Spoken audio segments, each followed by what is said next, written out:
Thank you so much for that lovely introduction, and thank you also to Maritza and to Felix for the technical support, and thank you to all of you who signed up for this call. 2,300 people, wow.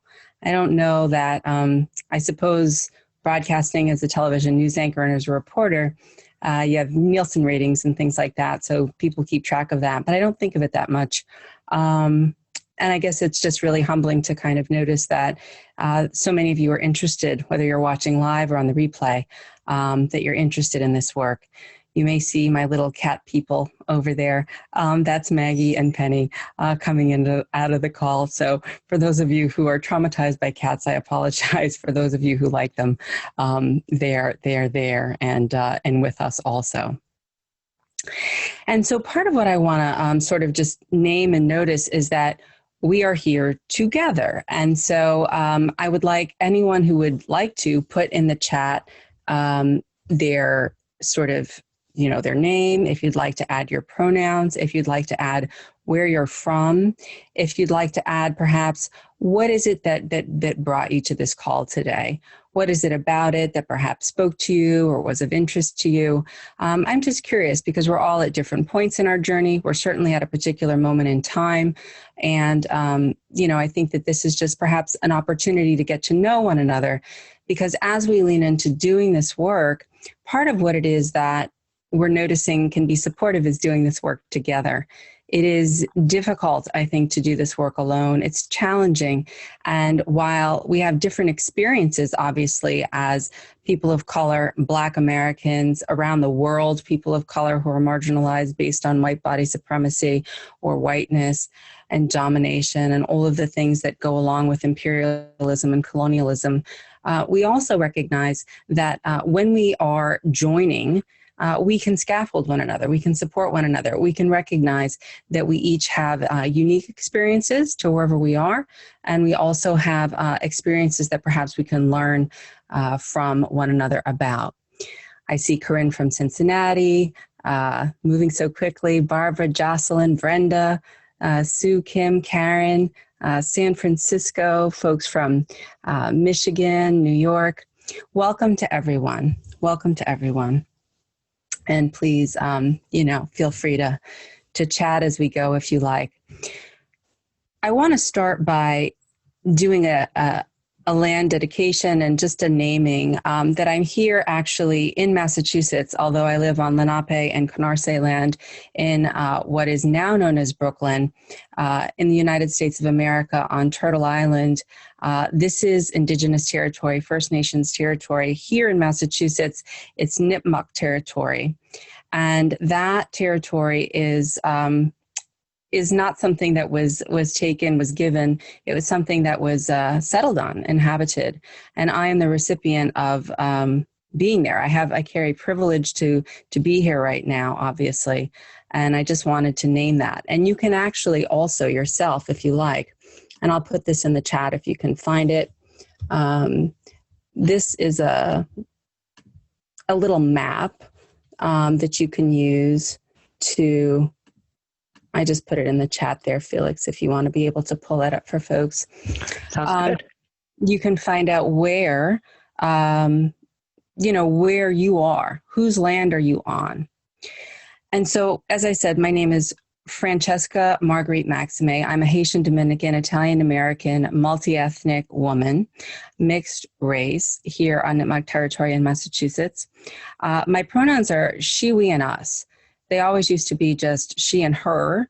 And then I heard a friend of mine from my Indigenous focusing oriented therapy training, use different pronouns, which included they and we and us. And I really was taken by that, because part of what we're unpacking when we're interrogating whiteness and we're looking at the cultural somatics and the way in which we have been sort of taught this myth of meritocracy and rugged individualism here, particularly in the West and in the United States where I'm hailing from, although it's beautiful to see our international audience, is that there's really this feeling of separation that we have that's really heralded, that's exalted in many ways, of being able to do it on your own, of being the one who's able to just sort of go forth and conquer. And within that is sort of a mentality of a hierarchy around someone's better and someone's worse, someone's winning and someone's losing. And we live that way. We live our lives that way. And it's part of what we inherit. And so in sort of naming these pronouns as a cisgendered, heterosexual, multi-ethnic, Haitian, Dominican, Italian American woman with the she, we, us, I'm inviting us to think about what is it like to move into a more collectivist mindset. What is it like to actually be more in connection with others? Because we know that that isolation and that feeling of separation is part of what pulls us apart, internally and then externally. So as we start this, I'm just going to pause here and I'm going to invite us into a very short little grounding meditation so that we can actually feel our seat and our feet and welcome ourselves into our bodies, into this period of space and time.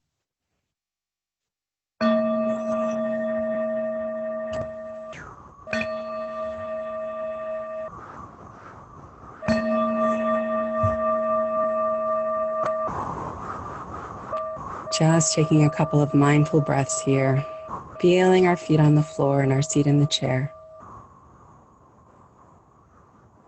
Just recognizing I am not only on the earth, but I am of the earth.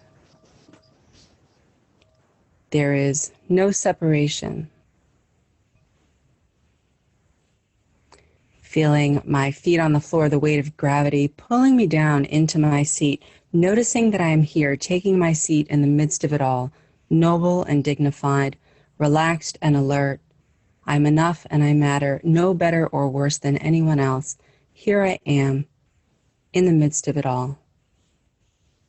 The embodiment of loving awareness, of consciousness, of spirit.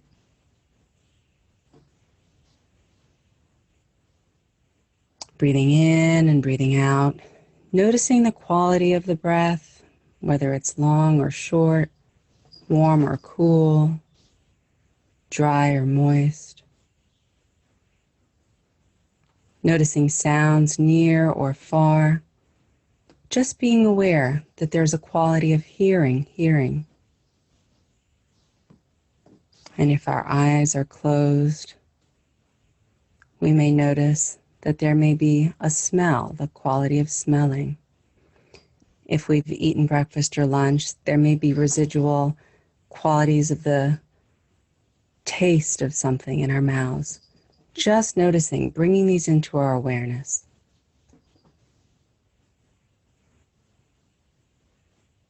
And as we sit here together for our practice today, just maybe calling up an intention of something that you would like to bring more of into your life. What is it that perhaps could use some more of your attention? Might it be patience? Might it be courage? Might it be curiosity? What part of you would like to come forward that we can water as part of our intention today, the seed that we're planting? As we hold one another in this space where we begin to sort of look into what does it mean to be an embodied anti-racist? What does it mean to do some of this work? What does it mean to actually take a stand and to actually say, this is what I'm standing for? I'm not making an assumption that I'm not racist. I'm not defending myself in any way as being a good person or a bad person, one way or the other. I don't have to tell myself a story.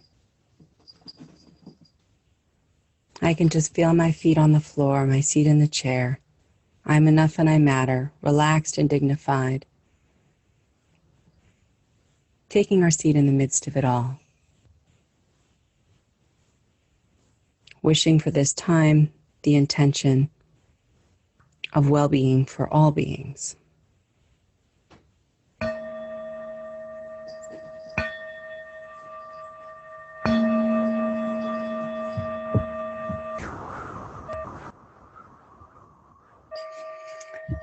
All right. Yes, beautiful. Kajuka Jack living on the Ataku River Tlingit, I'm probably not saying this properly, living in the territory of my people in what is now known as Athlin, BC, British Columbia. Beautiful. Welcome, everyone.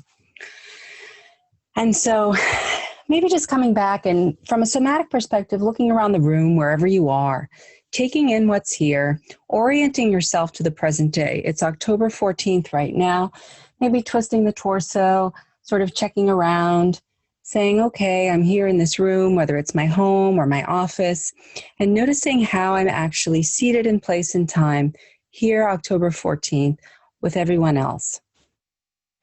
And if there's a resource that you see, maybe a plant or a picture or something that brings you joy, just maybe holding that lightly with your attention. Maybe holding your intention as part of the background of our attention, and then also perhaps whatever resource that you might have in your environment, and letting your body know we're just here together. So, shifting maybe our attention now at this point to a little bit of what we're going to unpack today in this call. And then I'm going to take some questions. Then I'll go over the course that we're going to be starting next week that you're invited to take. And then we're going to take some more questions and potentially do an experiential piece if anybody would like to volunteer for that. The first piece is how to avoid getting lost in the shame spiral. Now, this class, this course, this webinar in general, although I'm a multi-ethnic, multiracial person, I'm a woman of color, or as my friend Resmaa Menakem says, a woman of culture, the global majority, I have had the lived embodied experience of essentially inheriting a lot of white privilege and a lot of light skin privilege in my lived experience, especially until the time that I was going to college. And so I know what it's like, if any of you have watched the first video of the free anti-racism video series that we did, where I kind of talked about that experience and how I too was very much in favor of saying the all lives matter, and didn't really understand why Black lives matter, and didn't really fully understand why a special attention needed to be paid to that. And so 5 years ago, when my mentor, Dr. Jack Kornfield, who is a well-known mindfulness teacher and somebody who had sort of trained me in mindfulness and taught me a little bit about, maybe you want to look into this issue, when I started unpacking, what is this issue of racism? Where does it come from? How is it like what the Buddha talks about when the Buddha talks about mindfulness and being able to have clear seeing, and how the origins of suffering are often about pain and the truth of pain, but that the suffering comes from our inability to really recognize what's actually present and be here. And how the more that we can open to what's actually here and present, we can notice if we like it or don't like it, but that we can also then create and cultivate skillful, wise action from that place of where we started, loving awareness, I'm enough and I matter. However, one of the things that gets in the way, and I'll speak from a perspective of white Westerners for the most part, in particular for this class, essentially white or light-bodied therapists who perhaps haven't fully interrogated whiteness as a construct or white supremacy, is that shame often gets in the way. We often find that when we talk about race or racism or issues pertaining to people of color, what I found in my direct experience is that oftentimes there's shame, a shutdown, kind of a somatic place where we kind of want to pull away or don't feel like we're equipped or want to discuss it. There often can sometimes be grandiosity, which is sort of the opposite, which is this piece of defensiveness or anger. And there's just a lot of charge energetically and somatically, and when we do talk about race often. And so part of what we'll learn in the course, and part of what I think has been particularly helpful for me to be able to do some of this deep dive, is to notice what's happening within our nervous system and the sensations that are around it, and name them mindfully as sensation. Oh, there's a little bit of tightness in my chest right here. There's a little bit of a lump in my throat right here. Can I say hello to that? Can I just name it and note it? And can I also come back to this place of I'm enough and I matter. I have a beautiful conscious awareness, and I'm noticing that there are these sensations here in my body that normally I may tie something to, which might be a story about anxiety, or I didn't do it right, or even this webinar isn't going right, or everybody hates me, or whatever the story is, or I'm not really whoever I say I am, I'm a charlatan, I'm a fake. And, and then notice what happens from that when I have that story. But if I can really just sit here and take my seat in the midst of it all, and I can say, wow, I'm noticing that they have a general sort of reaction to when issues around race come up, I kind of collapse or I'm in shame. I can also bring awareness to that from a somatic perspective and say, well, that's fine, shame. I know you're here to teach me something. I know that you're here to invite me and call me in to unpacking some of what it means to do this work. Because as uncomfortable as it can be for me when I recognize that I'm feeling shame, because shame feels bad, whereas grandiosity and sort of blaming others feels generally good. It can kind of be invigorating. That sympathetic nervous system, gets activated. That the internal piece of shame that brings us sort of down, it can feel icky. And so what I'm inviting us into is thinking about, even though it feels icky, are we attached to it in some way because by making us feel bad, we somehow think we're doing something good? It's a theory of like moral injury that I've been playing with when a soldier goes to war and there is, the killing of children or the rape of women, and they come home and they did those actions on orders of the military, for example. There's often a sense of moral injury, like I did something wrong. And as inheritors of a white skin privileged or white bodied personhood, especially as a therapist, sometimes we carry some of this piece of, I feel like I did something wrong, but I didn't really do anything because my ancestors didn't really own slaves. And, oh, wait, I have now, this privilege and this, entitlement that other people who are people of color maybe don't have access to or don't have. And then I feel bad about that. And I'm going to kind of hold on to that because I don't really know what to do. I don't really quite know how to move forward. I don't really quite know how to check and make a mistake and then give myself a reprieve and practice self-compassion. So I just feel like this is the fundamental building block of, if we can say this is a gift, there's nothing wrong with you. Contrary to the original sin that I received as a Catholic, Italian growing up here in Massachusetts, instead of saying there's something wrong with you and you have to work to earn your right to exist, I want to say there's nothing wrong with you and you could use a little work, as it's been said in mindfulness teachings. And this is the work that we're doing. So this invitation to notice, okay, that's what it's like in my body, and we can lean into doing this work together. And we can understand our nervous systems more from a somatic experiencing perspective. We can really kind of get to be familiar with the way in which we respond. When someone says race or racism, or if anyone ever says, you're racist or that was racist, how do we feel? What do you notice in your body if that's ever happened? There might be a certain kind of sensation that goes along with that. And we have sympathetic charge, which is sort of activating and leans us into moving forward.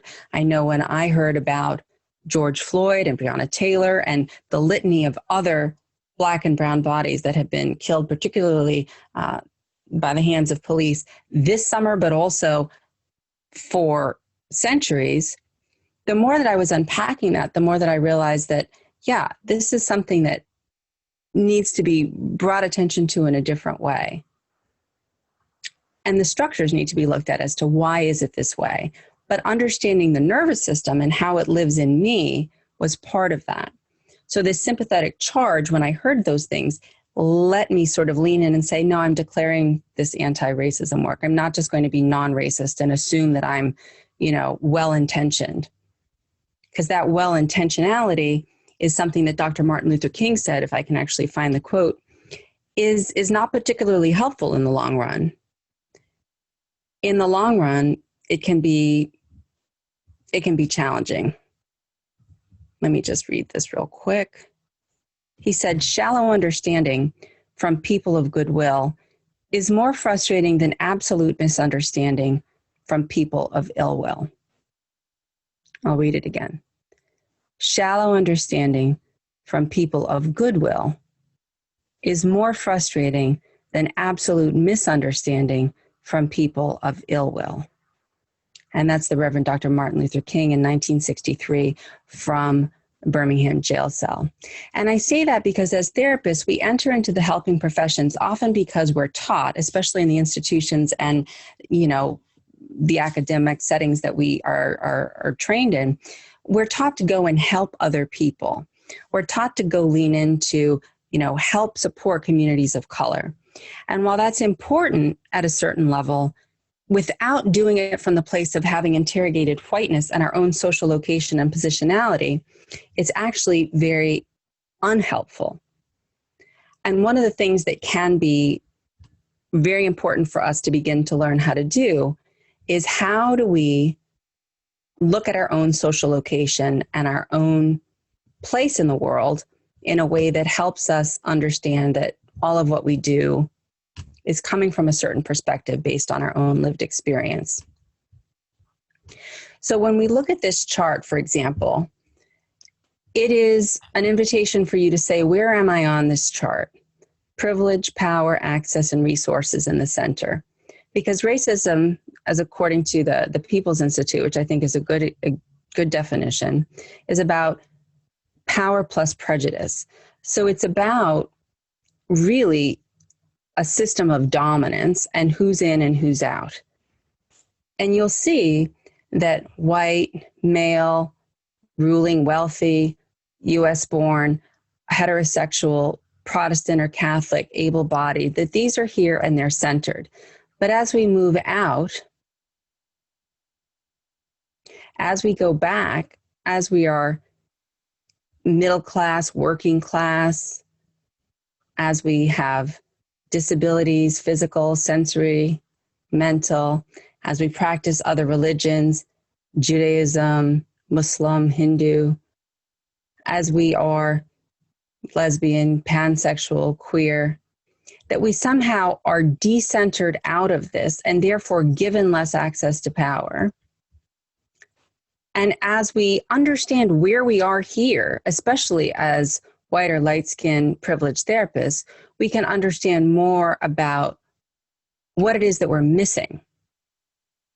Because we only sometimes see the world from our perspective unless we've interrogated the systems that afford certain people, cisgendered, heterosexual, white males in particular, more access. And so when we're doing this work and we're looking at our nervous systems, we may begin to kind of see, wow, I'm kind of numbed out. I'm sort of dissociated.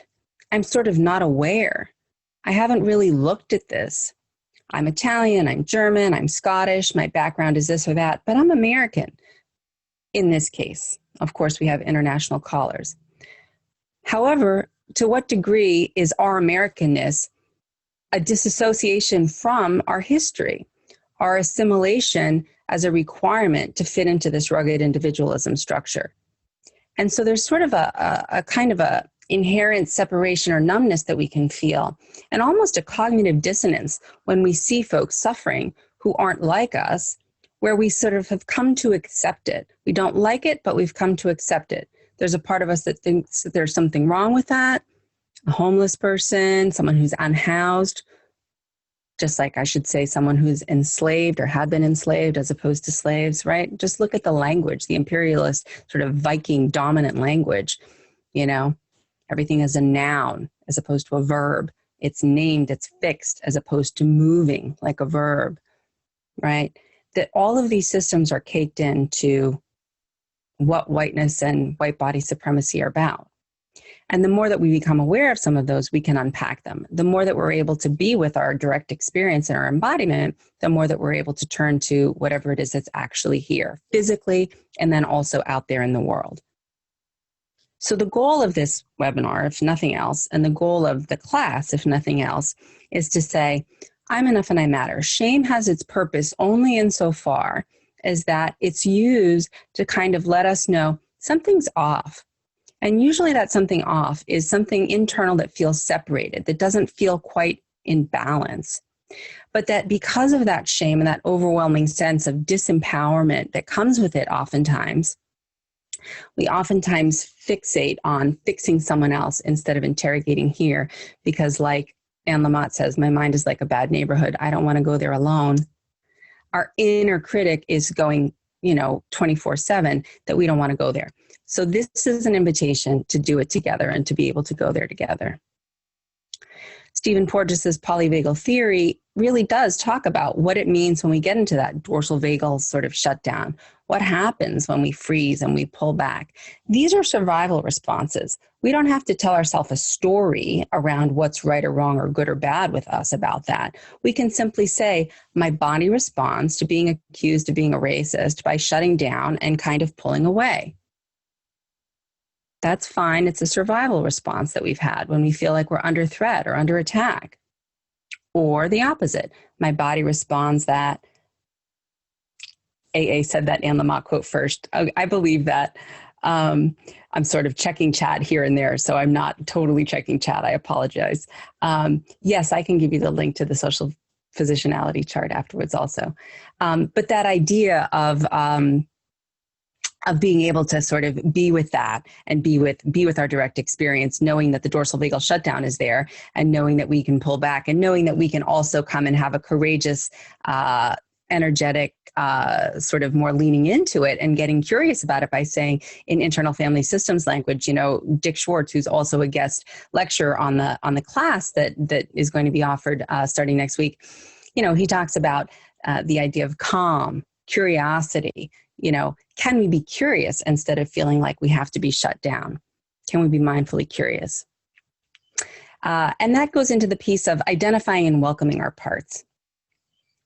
What if we were considering ourselves as people who had a racist or racist parts, as opposed to a person who was racist, that somehow defined us completely? Notice what happens in your body if I say to you, you're racist. And notice what happens in your body if I suggest to say to you, yeah, so what I'm hearing you say is that there's a part of you that's racist or that has racist behavior or racist beliefs. And how does that feel workable in a way that the other feels like it may need to be defended? And so we can discover, well, where did that part, as Dick Schwartz says, where did that sacred little being part of me that learned racism, because everything is about a need and an adaptation, when it learned that, how did it learn that? Why did it learn that? What did it need there? Was it that I had a best friend in 5th grade who was Black and I was white, and then my mother said, you can't be friends with her anymore because other people are going to say things about you, and then I felt horrible about having to betray my friend and leave them there, but at the same time, I needed to stay loyal to my family and to my mother because they're the people who housed and fed me. It's an impossible choice for a child. But if we continue to act out of that place of the 5th grader version of us, and we don't do inner child work with the encapsulated child within us to then lean into where she's stuck or he's stuck or they're stuck inside, then it's very difficult for us to feel like we can be showing up today and being able to do this work without coming from that place of still feeling like we did something wrong and we didn't want to have to do that to our friend, but we had to. So using parts work, the part of me that was younger, the part of me that had that choice, the part of me that had to decide, the part of me that had to survive, the part of me that's here on the call now, able to actually unpack some of this, wanting to unburden that 5th grader who had to make that choice, wanting to unburden her or him or them, and moving into a place of saying, okay, it's 2020. I'm enough and I matter. Here I am. I have more resources. Yay. That's part of our liberation. And recognizing the role that parts play in our capacity to feel more balanced and connected is just that. When we give ourselves permission to be fully human, to allow all of what's here, which doesn't mean that we co-sign, that we're in love with all the parts of ourselves that may have engaged in perhaps inappropriate comments, or, went along with a joke that we, feel was a prejudicial or, a racist joke, or the part of us that wished we stood up for someone or advocated for someone, but we didn't because we were kind of pulled back. Would we bring, for example, the RAIN practice, recognize, allow, investigate, and nourish, that Tara Brach has popularized, one of my mindfulness teachers? When we bring self-compassion and that RAIN practice to our direct experience, we can say, oh yes, I can be with that too. And then I can begin to unpack that. So I think we're about a half an hour in. Yeah. And I think this is a good time to pause, and we can take a couple questions here, and then we can talk a little bit about the class, and then we can take some more questions. It's an hour. Ellen, it's a 60-minute webinar, and we can also, I can hang out for a few minutes at the end if other people have more questions, but it's technically an hour. RAIN is recognize, allow, investigate, and nurture or nourish. It's been back and forth, but either way. So who did you quote regarding our messy minds? Anne Lamott, but someone else said that it's from AA prior to that. Okay. Carla, can you please explain, I'm going to the Q&A. Can you please explain why you and others in leadership use the term white body or black body instead of white person or black person and others? Sure. I always used to say white person or black person. Here, let me tell you a story. When I was applying to college, like I said, I had a lived experience as pretty much a white Italian kid growing up with my white Italian family in my white town. My father, who's Haitian and Dominican, lived far away, and we didn't see him that much. I didn't see him that much. And so when I went to college, I checked off black, white, and Hispanic, even though I didn't speak Spanish. I didn't really have an experience of living around black people or people of color, even though my father was Haitian and Dominican. And what I learned was when I got to school for the pre-freshman weekend, they put me into a pre-freshman weekend that was called Minority Pre-Freshman Weekend, where everyone else was black and everyone else was non-white. And I had some confusion around that. And so I stayed for the quote unquote regular pre-freshman weekend, which is where all the white kids were.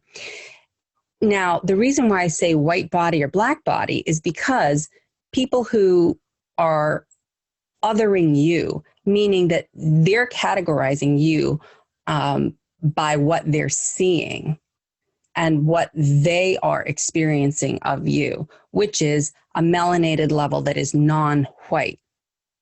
So even if I identify as a multi-ethnic woman or whatnot, it's based on what other people are. It's based on what other people are seeing. So Resmaa Menakem, who wrote My Grandmother's Hands, who's also a somatic experiencing practitioner, uses the term to talk about what it's like in a racialized world. So we're talking about it in the context of power and privilege in a racialized world.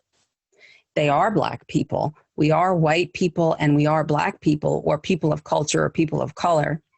However, it's the piece around having darker melanin that was used as the division, here in the United States anyway, through Bacon's Rebellion and beyond, to divide and conquer as part of what was used to extract profit and have elites garner more financial gain at the expense of people who they discounted as personhoods, with 3/5 of a person, owned as enslaved people, and controlled and then had chattel slavery and owned all of their children, and created laws that would sustain things like whiteness, like black people not being able to ever testify in a court of law against a white person, white women not being able to marry black men, if so, giving up their citizenship and then becoming also enslaved. So these are systematized pieces. So it's because the melanin level, what was used by Blumenbach and Linnaeus when they're, doing this social anthropology, crazy scientific experiments that began to plant the seeds of what became prejudice, as naming people who were of African descent as being less intelligent or of having, less social graces or anything, not honoring any of the deep indigenous wisdom or practices, but in fact, tearing them apart. That's why I say at times when discussing things in a racialized context, Black body or white body supremacy. Because even then, if you look at Western beauty standards, what is it that's a Western beauty standard? Thin, white, blonde, large breast, small hips. That's a Western beauty standard. It has to do with the body and what's deemed proper or what's deemed desirable. And so as Bruce Perry talked about in a recent podcast that I did with him, our eyes are the sense organ that takes in most of the information to our brain. And if we've been fed systematization around Black or dark or brown being bad or worse, and we have, connotations, even if you take those implicit bias tests, which I know from Harvard are problematic in some circles in some ways, we can also just notice that we do see color. So when people say, I don't see color, I treat everybody the same, when you look at the summary stages of racial identity development, which we will do in the class, which is Dr. Janet Helms's work, when you look at that, you see how insulting that is because you're actually not naming and not recognizing the uniqueness of the person. And you're kind of trying to do a spiritual bypass to just, we're all one and we're all human. So the body has been the locus of the violence. The body, because of melanated levels, has been what has been abused, which has been lynched, which has been kneeled on to death, which has been shot to death in her bed, Breonna Taylor. And the body has been the locus of violence. And it has been the place of generative labor and extracted labor and humanity from white people to Black people. And that body was used as nothing more and thought of as nothing more than a product and property, the way that you see people have, animals on a farm. And so to name it this way is to be blunt and direct, and also to sort of recognize the absurdity of it all, and to also recognize that if it makes us feel uncomfortable and we notice that there's a charge there when we say Black bodies or white bodies, that of course they're people. But the whole idea of being Black or white is bananas anyway. I hope that's somewhat helpful. Can you please explain, what do you mean when you use the word saviorism in the webinar title? White saviorism is this idea of sort of going in there like, I want to go and fix something. I want to go and save someone. I haven't really done the work of interrogating my own social location, which is the chart I showed earlier. I'm going to go, because that's really what you learn in social work school. And what you learn is I need to go fix you. Missionaries, everybody's going out there. I'm going to save these poor children. I'm going to adopt them. No. The idea of trying to somehow be good by doing things for other people in a way that is outside of your own positionality, social location, and awareness is the piece that's difficult, that's problematic. When I say to myself, I know that I'm a white-bodied person, I'm a white person, I'm a multi-ethnic person, I'm a light-skinned privileged person who's a therapist, and I'm working with communities for collective liberation, same as there but for the grace of God go I. It's me there. There's no separation. Alice Walker talks about if she saw a blade of grass get cut, she would feel like her arm had been cut off. When we do embodiment work, when we let go of I'm doing something for you, but I'm doing something because you are my biosphere. I am you. We are us. This is it. There is no separation. It's coming from an entirely different place. It's less left brain, it's more right brain, it's more fully embodied, and but of course. And then we afford people the dignity they deserve. We ask them, what would you like? What do you need? We don't get stuck in a nonprofit, situation where we're, creating programs and we're deciding for other people, this is what you need in your community. We're asking, we're with. So it has a different quality. The other is more, well, I'm here to save you, to do something for you because you are not me. And it has that tonal quality of like pity and elitism, as opposed to, we're right on the same place where I started in the beginning. I'm enough and I matter, same as, no better or worse than anyone. So the therapist isn't the one who knows anything. You're the person who's curious about everything, including ourselves. Okay, Martin, how to open up a conversation about race and gender imparity without being condoning, i.e. I'm a white-bodied cis man and it feels like a generous part of me gives others space and I need to be applauded. That feeling often shuts me down. Okay, this is the last question before we talk about the course, and then I'll come back to questions.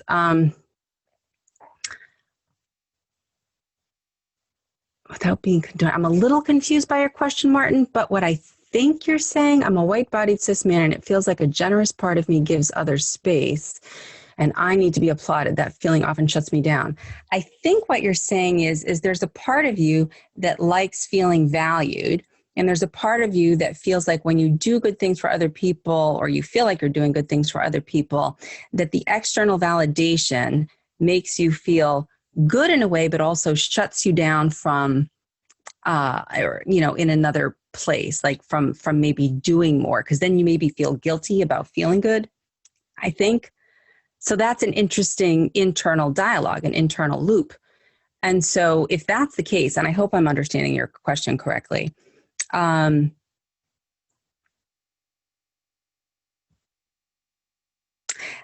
basically what I would say is decenter yourself. Whiteness has this tendency to always make itself feel important. I'm white, this is normative, I'm the one who has all the answers, I can mansplain, I can executive-splain, I can leadership explain, I'm the one who knows stuff. And, there's an expression called failing up, whether it's a white cishet man. And again, this isn't about people like an individual. This is about a system that rewards a certain kind of behavior and expects a certain kind of behavior from people. And how do we interrupt that system? Okay, so this is a pattern. This isn't about people. And we're all imprinted by these systems.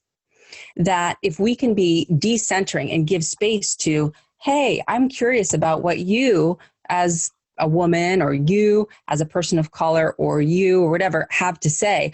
I don't need to feel like I have to come in here and center myself and my ideas. I can actually get curious and see what you bring to the table, and then see if it's just as satisfying to see that by taking a step back, not out of shame, not out of denial, not like I'm holding myself back and I'm, chomping at the bit, but out of genuine curiosity.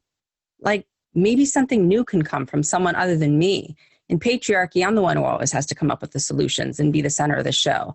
But in a collectivist mindset, I can just be here, knowing that we have time, knowing that you can come forward if I give more space, beautiful, and allowing for that to happen. So I hope that kind of answers the question. It was a little bit confusing the way it was typed up. Okay, Carla, and so Elizabeth and Carla, we're going to get back to you, and Billy and Scott Bass. Yes, I do know Kenneth Hardy, but we'll get back to that. Okay, Felix Maestro, how about the slides? Okay, here we go. Embodied anti-racism. Beverly asked, why did I associate social workers with missionaries when speaking about saviorism? It's the history of social work is one that is challenging. I'm a social worker.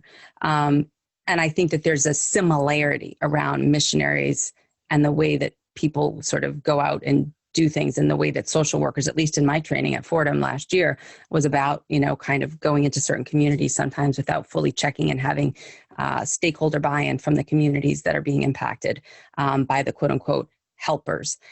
That's a separate question. Okay, sorry, back to the slides. I just caught that and I wanted to address it. Embodied anti-racism. I'm going to take a moment and become more embodied. I've been talking a lot. Invite everybody to do the same thing. Feel your feet on the floor, your seat in the chair, roll your neck, your head, your shoulders. Feel that you have joints. Notice where you are in space-time. Remember your intention for today's call: courage, patience, curiosity. Find your resource in the room. Notice if you're having some feelings about me. She's crazy. She doesn't know what she's talking about. Gee, she's great. I like her. No, I don't. She's ignorant. Gee, this is a fun time to get together. Whatever. Notice all of that that's there, and notice whether or not there's an attachment to that, or there's some charge to whatever that might be. And then also feeling your feet on the floor and breathing. Here we are, aware of my direct experience, aware of us going through this process together. So, next week, Embodied Antiracism, a mindfulness way for therapists and helping professionals, begins October 21st at 2 p.m. Eastern Time. Next slide, please. And here's what we're going to be covering. We'll learn in Module 1, what does it mean to be an embodied anti-racist? I can talk about that moment when, I really did at the beginning of the summer, as I mentioned earlier, say, I really have to say I'm anti-racist. And I'm in, the Ram Dass community, which is a spiritual community. The Love Server Member Foundation runs the Be Here Now network, and they host my podcast, Rerooted, which is about, sort of finding our own inner dignity and goodness. And there's a lot of folks sort of part of that community that have found that, wait, Ram Dass was all about love. He wasn't anti-anything. He can't be anti-racist. These are some of the comments that I've heard. And the interesting thing to me is the reason why we're saying anti-racist is because racism is actually the normative inheritance. And so we think that we're just in a loving place, but when we look more deeply and unpack the structures and the systems of oppression of white supremacy, we realize they're tilted in the favor, from redlining to Jim Crow laws to all these other things, to the way in which certain populations are disproportionately affected by COVID due to health disparities and pre-existing conditions that have to do with intergenerational trauma, epigenetics, and a variety of factors. We have to say, okay, I'm going to be anti-racist, which means I'm pro-love and pro-connection. Being non-racist isn't helpful because it sort of denies that recognition of we're working within a system here. And so that's that piece. Module 2, whiteness and privilege, systems that we've inherited. It just continues to unpack that. What is whiteness? In my podcast, I just last week published with Dr. Jacqueline Badalora, she wrote a book about essentially who invented white people, the birth of a white nation. What is this about? And what does it mean to have privilege that we don't even know we have? Right? We don't even recognize this. I know that there's, I think her name is Robin DiAngelo. She writes a book about white privilege. I'm not a huge fan of maybe perhaps the way that she's teaching some of this. However, I do recognize that the idea of having privilege means that you don't recognize that you have a facility to go and do things that someone in a racialized, white supremacist world and constructed by whiteness who lives in a black or brown body necessarily doesn't have. And so we'll talk more about the laws and the history and things like that. Racial identity development, I referenced earlier, is Dr. Janet Helms's work. And for white people, we'll look at where are we on that stage. Some of us have done a lot of work around anti-racism, or some of us have really unpacked a lot of history. But some of those diversity and inclusion initiatives that we had before taught us to be polite, taught us to be PC. And there's a lot of sort of seething resentment underneath the surface sometimes, or again, fodder for shame. Oh, I know we have such a terrible history. And yet at the same time, when we come into a full awakening, when we're sort of on that path, sort of like the mindful path, like the Noble Eightfold Path, if you know anything about Buddhism, is just this path of awakening. You're coming into the awakening of, yeah, it sucks. Yeah, it's not fun. Yeah, this is what I inherited. Yeah, I thought I was doing it right. No, I wish I was doing it differently, but I don't know what to do or how to do it differently. To a place of actually humility as opposed to shame and curiosity, and then like an ownership of wherever you're at.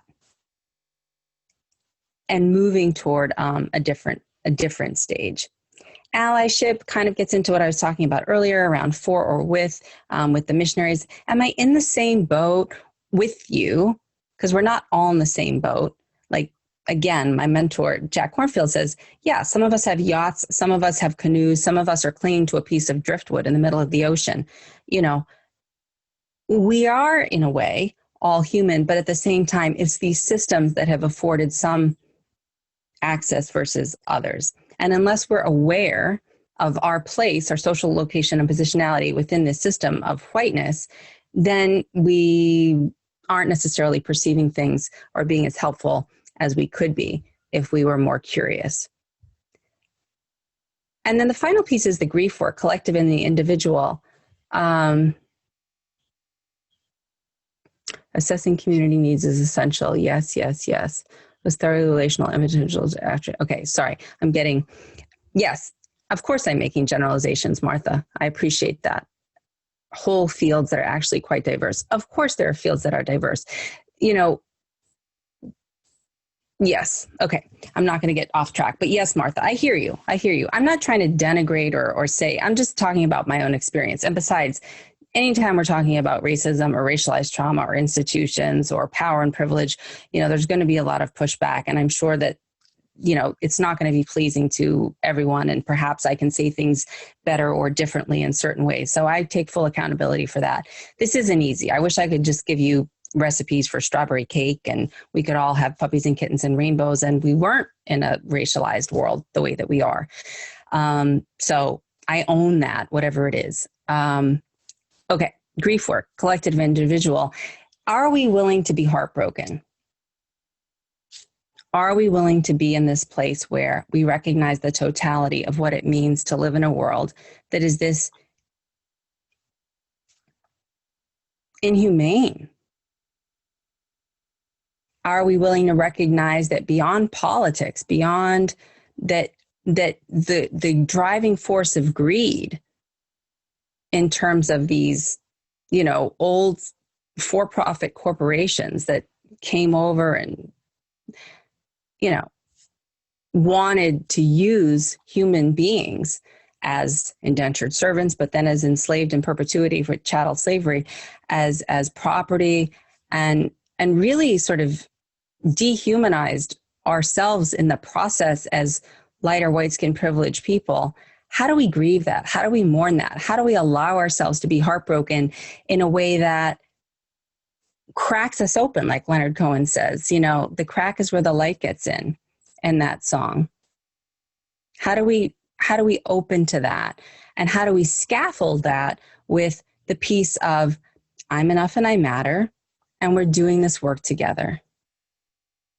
That I am just on this path of awakening.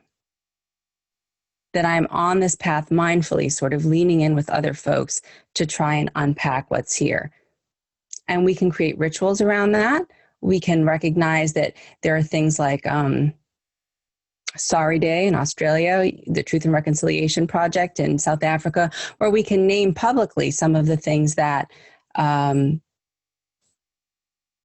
being done to at least name that there's a problem. That's why there's the call for reparations. The call for defunding the police is to recognize that the police are part of what slave patrols were. Slave patrols were created in order to reclaim property, human property. When you understand more of the history, you recognize that the very seeding of something like the modern police force is challenging and problematic because of the way in which it was created.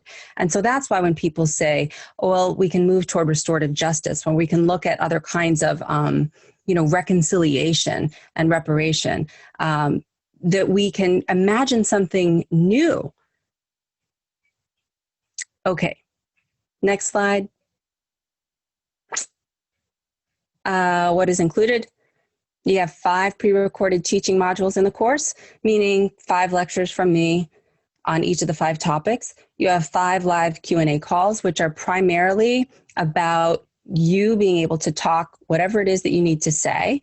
You have questions about, you might say, I'm in a board meeting with someone and I don't know what to do about this promotion, or I feel like I should take this job or I shouldn't take this job, or I feel like I need to give back the promotion to someone who is qualified, but a person of color who didn't get it or whatever.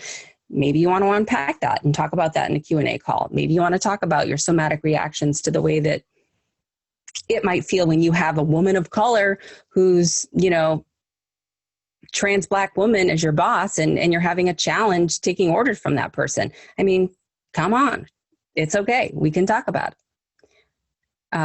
Because it's funny when you're a white person, sometimes you find someone who is a person of color in a position of authority.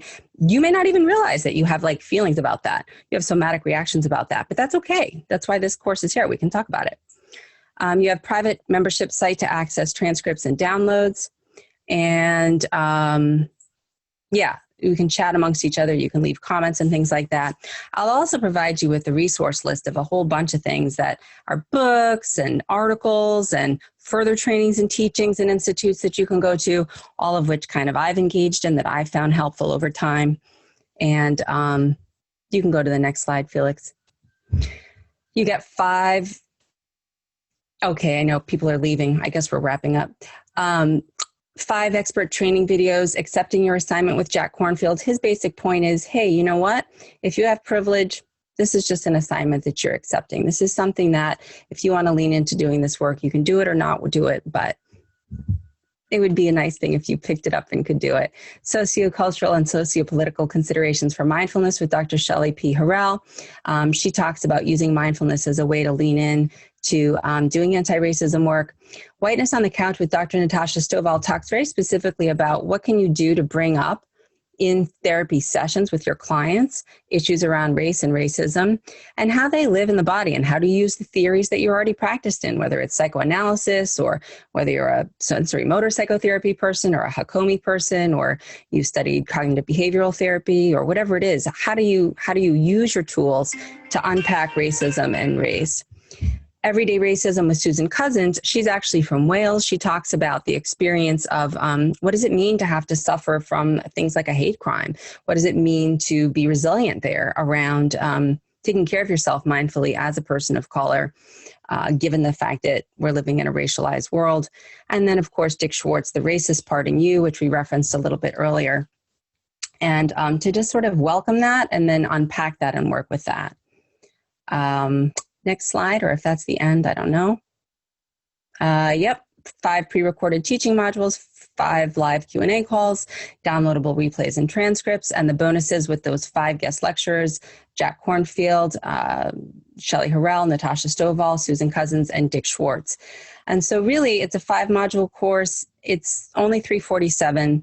It's $227 if you're BIPOC, and if you want to sign up your organization, I think we might be able to do some kind of a slight discount or something like that for a larger group. And I don't know. It's not about the money. I don't even know that I'm really going to get paid for this. Maybe I will, maybe I won't. I don't really know. I'm doing this because if there's anything that I can share about my journey, the point about it is that it's been difficult for me to do it by myself, but I've done it. And then I've kind of realized that once you sort of start to see it, you can't unsee it. And so that I've just continued to unpack it. And I just want to be able to share that with you and maybe do it together so that we can alleviate this in some ways. And then the whole point is collective liberation, to live in a better and more balanced world, right? It's that if we become different inside, if we see things a little bit differently, if our glasses aren't so foggy all the time, if we can actually see through them, then we can move forward. And when we work with anyone, whoever it is, we're coming from a place that's more grounded. We're coming from a place that's deeper. We're coming from a place that honors us, but also honors all life, all beings. So,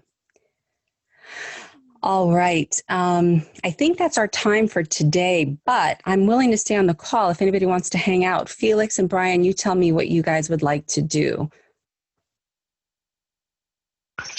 Maybe we could push it a little bit longer, take some more questions. Okay, great. About another 10 minutes. I'm fine with that. You're welcome, everybody. Yeah, please take the class if you want. And I also have free resources like the Rerooted podcast on the Be Here Now network that you're welcome to look at. And My website has a lot of anti-racism resources on it, and that's maximeclarity.com, M-A-X-I-M-E, clarity.com, C-L-A-R-I-T-Y.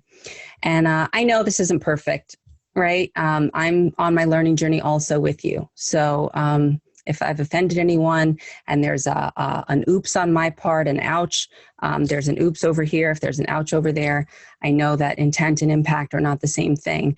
And if I have impacted negatively any of you from my comments thus far, and you have more questions about that, feel free to contact me on my website and share some of your feelings and thoughts with me, and we could try to unpack them more, or take the class and we can talk more in the class.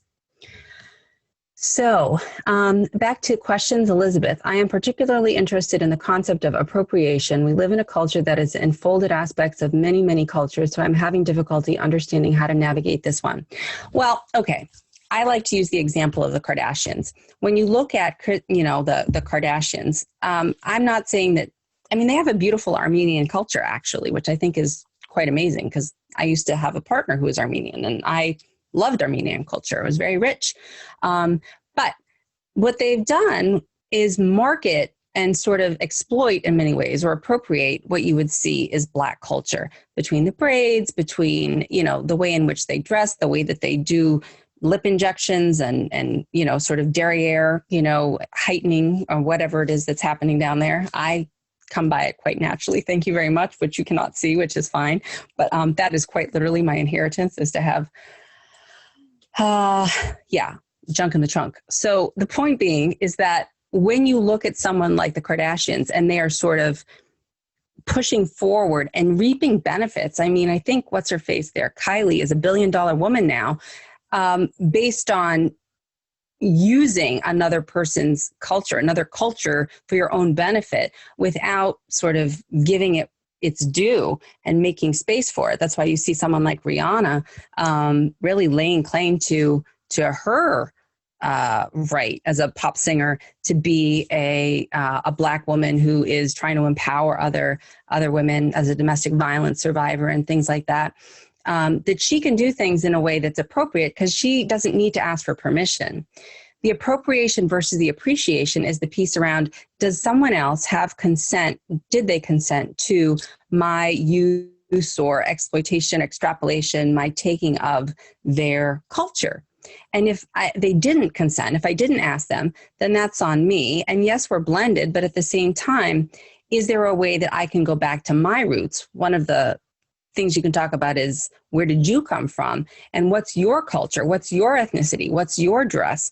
What's your history? Whether you're from Estonia or whether you're from, you know, Fiji or whatever it is, even if we're American, that what's the cost of having given that up? And so, yes, we are a multiracial and a multicultural society, but what's ours and what isn't? And when it isn't ours of origin, can we ask for consent or for permission? And we just had Indigenous Peoples Day. Today is George Floyd's birthday, actually. So there's a lot of things to think about. Carla, so helpful. Thanks. To be clear, the webinar and upcoming courses for people who are white or fair skin privilege. Okay, Billy, good question. Yes, that is primarily how the course was structured, for the purpose of creating more understanding and ability to interrogate whiteness. Because even if you read Dr. Gerald Wing Sue, who talks about microaggressions, you know, he closes his sort of seminal work with the invitation for white people to interrogate and unpack whiteness. Like, leave us alone until you've done this work. And then once you've done this work, okay, maybe we can come back, because I know you're going to have a different understanding. The problem is trying to do the work without having an embodied understanding of what we're really talking about. So that's kind of... However, anyone can take the class, meaning that it's, you know, we do have, it's like I said, 227 for Black and Indigenous people of color. And if it's helpful in that way, there's a lot of shadeism and colorism even within communities of color. And so whether you're Hispanic and it's mejorar la raza, or whether it's, you know, you're light-skinned or you're biracial or you don't claim your Blackness, or we can go into the whole thing about passing and the Octoroon Society and did you have one drop of Black blood and that makes you Black even if you look like you're white, and the whole thing. There's a whole thing about being a person of color but having lighter white skin privilege that maybe you want to unpack that. So it's created more for white people, yes, but at the same time, anybody can take the course. Scott Bass, yes. Dr. Kenneth Hardy on therapists and others talking about race. I wonder if you have any comment, if you aren't familiar with his work. No, I think he's great. I think one of the things he did at the beginning of the summer with the Eichenberg Institute that I was privileged to be able to attend is his talk about rage and grief and pride. Like, we are, who are we to assume that there isn't Black joy and Black pride? And, just because we can't be prideful as white people, we're thinking, it's arrogant, like we're being white supremacists somehow if we have pride. I want everybody who's white to be prideful of the fact that they have a history, and to unpack that and to understand what that is, more so than be prideful of the fact that I'm privileged and I'm entitled in a racialized world to have power and dominance over or someone else. So no, I think he's great. And I was introduced to Dante King at that time, and I did a podcast with Dante King, which I would encourage you to look at if you like, in that Kenneth Hardy, day long. And he talks a lot about what the laws are and the systematization of what created whiteness. White isn't so useful. I understand how it developed in the US, but it seems to add to division and confusion, doesn't it? Well, a lot of times people don't like hearing the word incest. But what does it mean when a grandfather or an uncle rapes a child that they're related to? They're incesting them. Do I become the incesting person just because I say incest? No, it just means that I'm naming it. And because it's uncomfortable and we have a reaction, then we have a story attached to it like, oh, that's division. Oh, you're breaking up the family. Oh, you're talking about secrets. Oh, you're putting something out there that we shouldn't be talking about.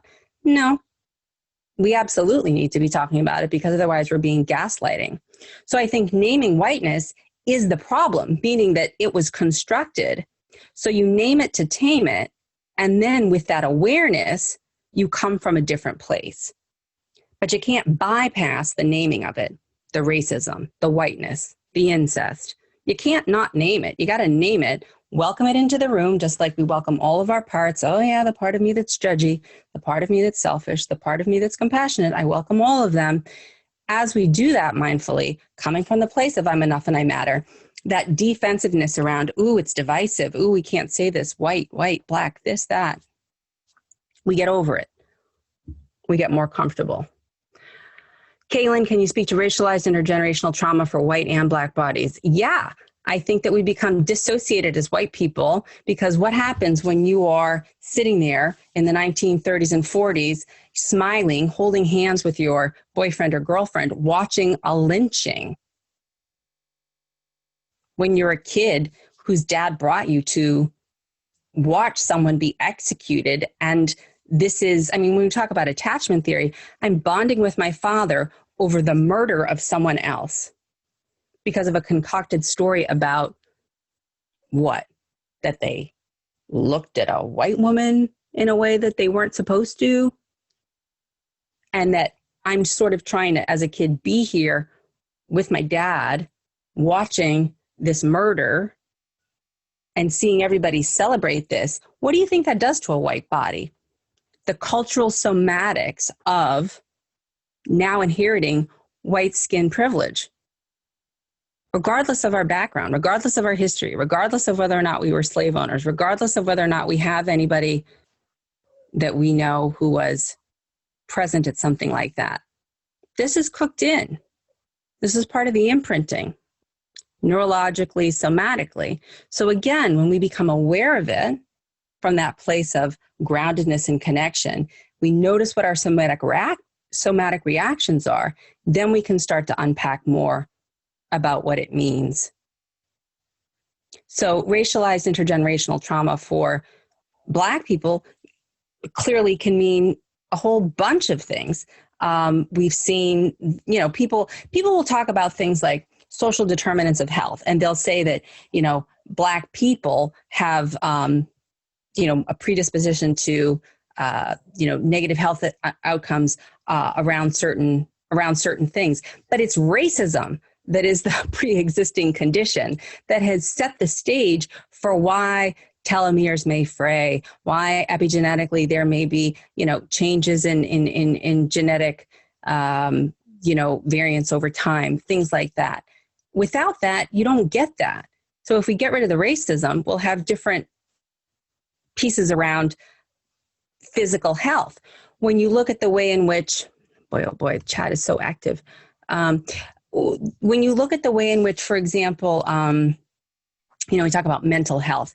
I mean, when you have a mother who is, it's sanctioned, she's owned by a white landowner, he is encouraged to rape her repeatedly, to father all kinds of children that he can then own as property, and that she isn't able to be with her children, her family, doesn't know when they're going to come or go. Furthermore, is probably taking care of other white children also, in addition to doing whatever other labor, because she's an enslaved person.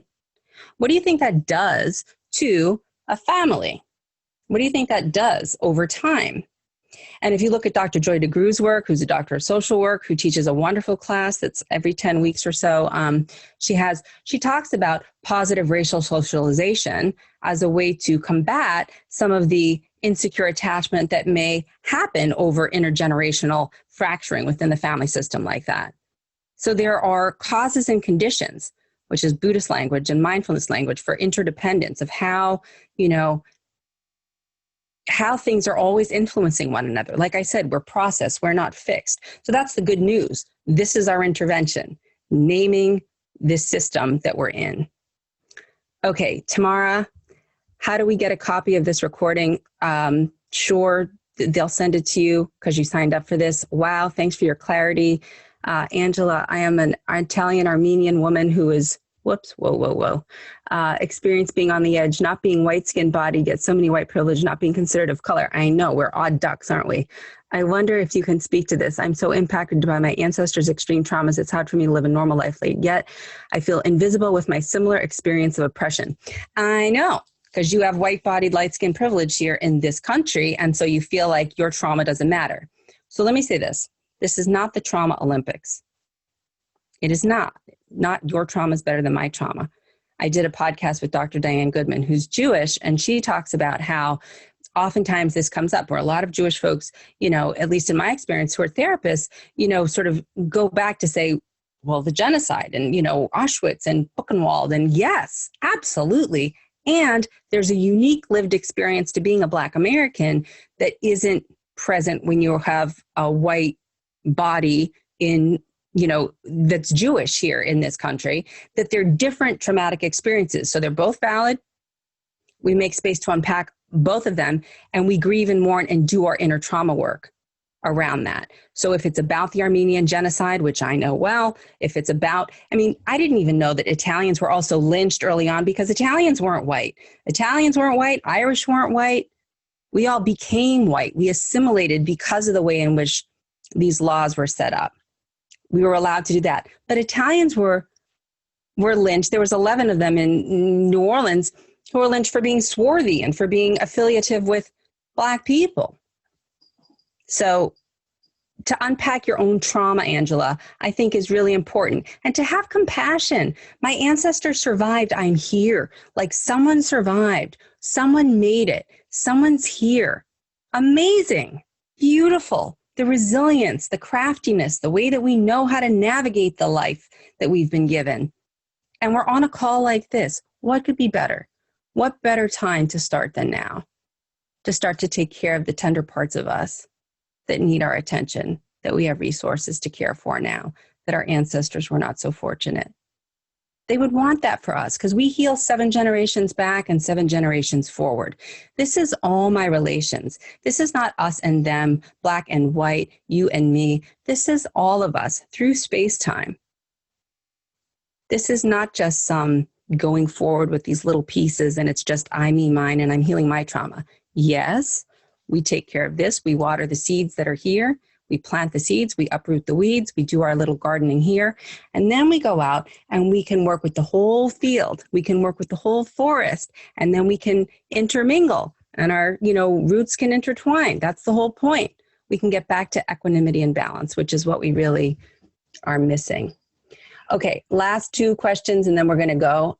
Is there any instance where certain people's traumas need to be acknowledged apart from we before the before the people traumatized parts can be willing to be accepted, integrated into the we. Yes, I think I actually just spoke to that. Take care of your own trauma, meaning do that, work on that, and either concurrently or, you know, subsequently, then you're going to come from an embodied place. If you do the somatic trauma work, you actually do subcortical, you know, neural synaptic unlockings and then relockings of what your meaning is around whatever traumatic incident is. If you can do good trauma work, you can actually shift that. So when you're showing up, doing whatever it is that you're doing that's in the helping professions, you're just showing up differently. You're showing up in a different way. It's less cognitive and it's just more embodied. It's just how you are. How much of the training is experiential? As much as possible in the Q&A. Relevant to people who are not based in the UK. I am based in England. Yeah, it's relevant. We have a UK presenter.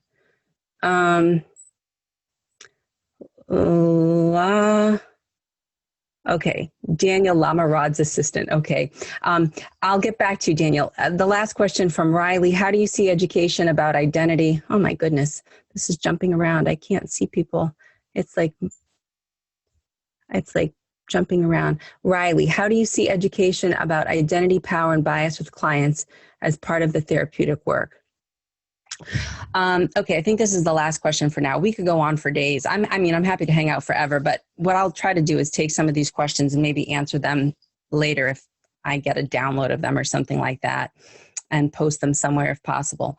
My journey was, I did a lot of didactic learning. The first thing I did was I took a class called Before We Were White.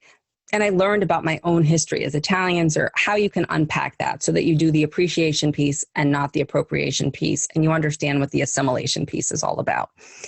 And then, you know, as you learn more about the actual history, as I've learned more and more of the laws, like legally codified, you just are horrified. And then I just was overcome with grief and all kinds of things. But when you actually have some of that knowledge at your fingertips, you can really understand it affects you somatically. You can understand what it is to realize that the cards are stacked against you. If you look at, if you're a person of color in this country, especially, if you look at Kimberly Latrice Jones, there's a video link called How Can We Win? And it was about her talking over the summer about, it's like you're giving people monopoly money, but you kept taking our money. And you're asking us to play this game. But if we're a person of color, you had the Tulsa Massacre, you had Rosewood, you had Jim Crow laws, you had redlining, which means that we couldn't get access to houses, all the loans that were given out, especially, to people, after the war, weren't given to people of color. How do you expect that we can actually compete and win? So I think it's really just important for people to realize that if you are educated about some of these things, about identity, power, and bias, you can show up differently in your therapeutic encounters. And you can also invite other people to kind of be courageous. Even your white clients, you can ask them, well, what do you think? Does that have anything to do with the system of power? Does that have anything to do with, a hierarchy? What are you noticing there? We look at bio, psychosocial, cultural, spiritual in the social work profession. What is the larger system? What's the ecological perspective?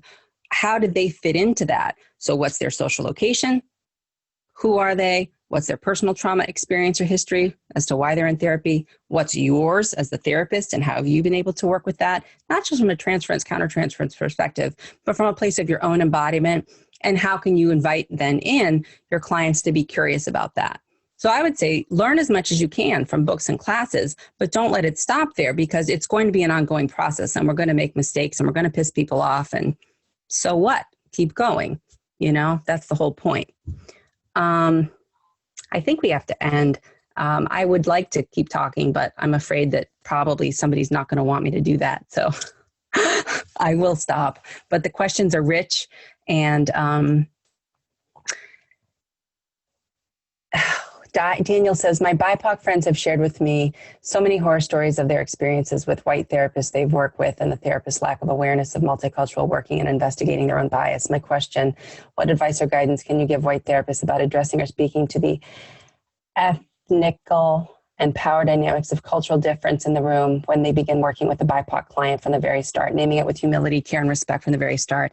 So many therapists on the call, it would be helpful to speak to this to the benefit of clients of color who might end up working with white or white passing therapists. Okay, that's the final question, I promise. I'm closing chat, so I'm not going to see any more questions. Here's the deal. There's a couple articles about this recently in Psychotherapy Networker, which I thought were decent, that I posted on my website. Just at the very least, you can say, I recognize that you're a person of color, seeing me here for therapy. I know that I am white or light passing. I know we may have different cultural experiences. I may have a certain perspective on life based on this. I have done a certain amount of work around anti-racism work. I am doing a certain amount of work around this, and I'm also ignorant in a lot of ways, and I don't expect to have the same full embodied understanding and experience of what it's like to be in your body, in that melanated body. I am not going to make more out of this than need to be made out of. But I want you to know that I'm aware, and that if there's something about race that you want to talk to, if you're experiencing microaggressions, if you have conflicts in your relationship with a partner who's white and you're black and you want to talk about those conflicts because you think that it has to do with whiteness or white supremacy or issues that are more culturally relevant or different and not just between two individuals, then I want you to feel safe enough to at least engage in that conversation with me or to bring it up with me. I'm open. I can't say I'm always going to have the perfect answer, but I am, willing to tell you that I'm open to anything that you have to share with me, although it's not your job to teach me. It's my job to do this work on my own, which I'm doing, but it's also fair for you to bring any of that up, and I hope that you can and that you will. And I think you just be honest. You just be honest, but you don't not do the work and not read the books and not take the classes and not interrogate your own social location and say stuff like that. You do those other things and you do that. It's part of what you need to do to be a good therapist, no matter what. So, okay, that's it, people. Sending all my love to you. I guess there's a part of me that wants to read a poem that I wrote, but I think I'm not going to, because I don't want to take up any more time. But I'm going to pause and I'm going to bring our little bell back for anybody who's still on the call.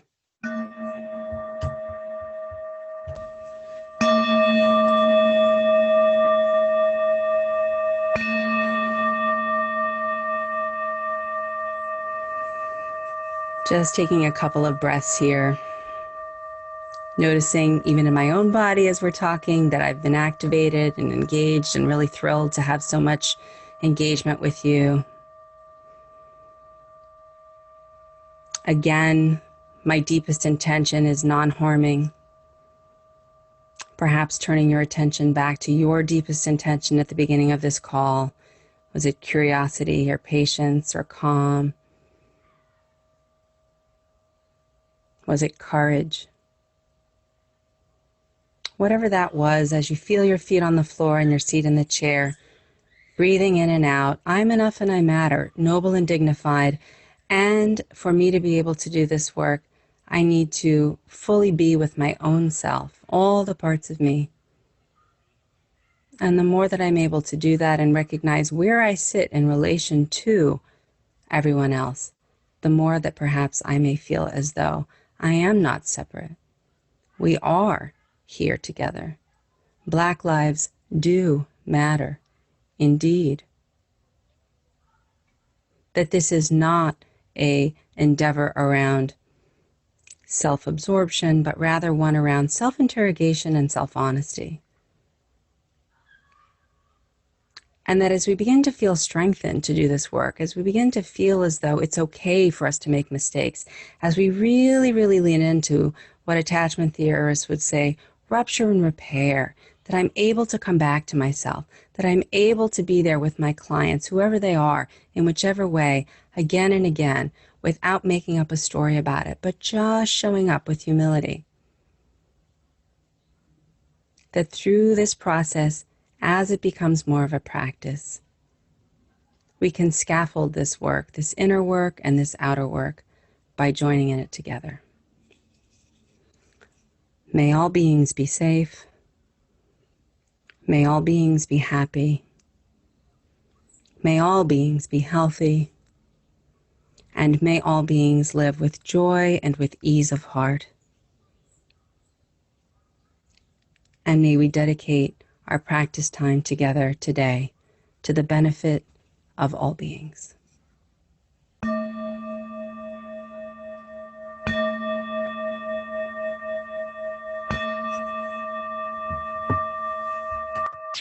Thank you so much, everyone. I hope to see you on the class, and I would very much enjoy being able to answer more of these questions in the Q&A that will start next week on the 21st of October at 2 p.m. Eastern Time, and I welcome everyone. You'll get recordings of all the calls as well if you happen to miss one. Thank you so much. Be well.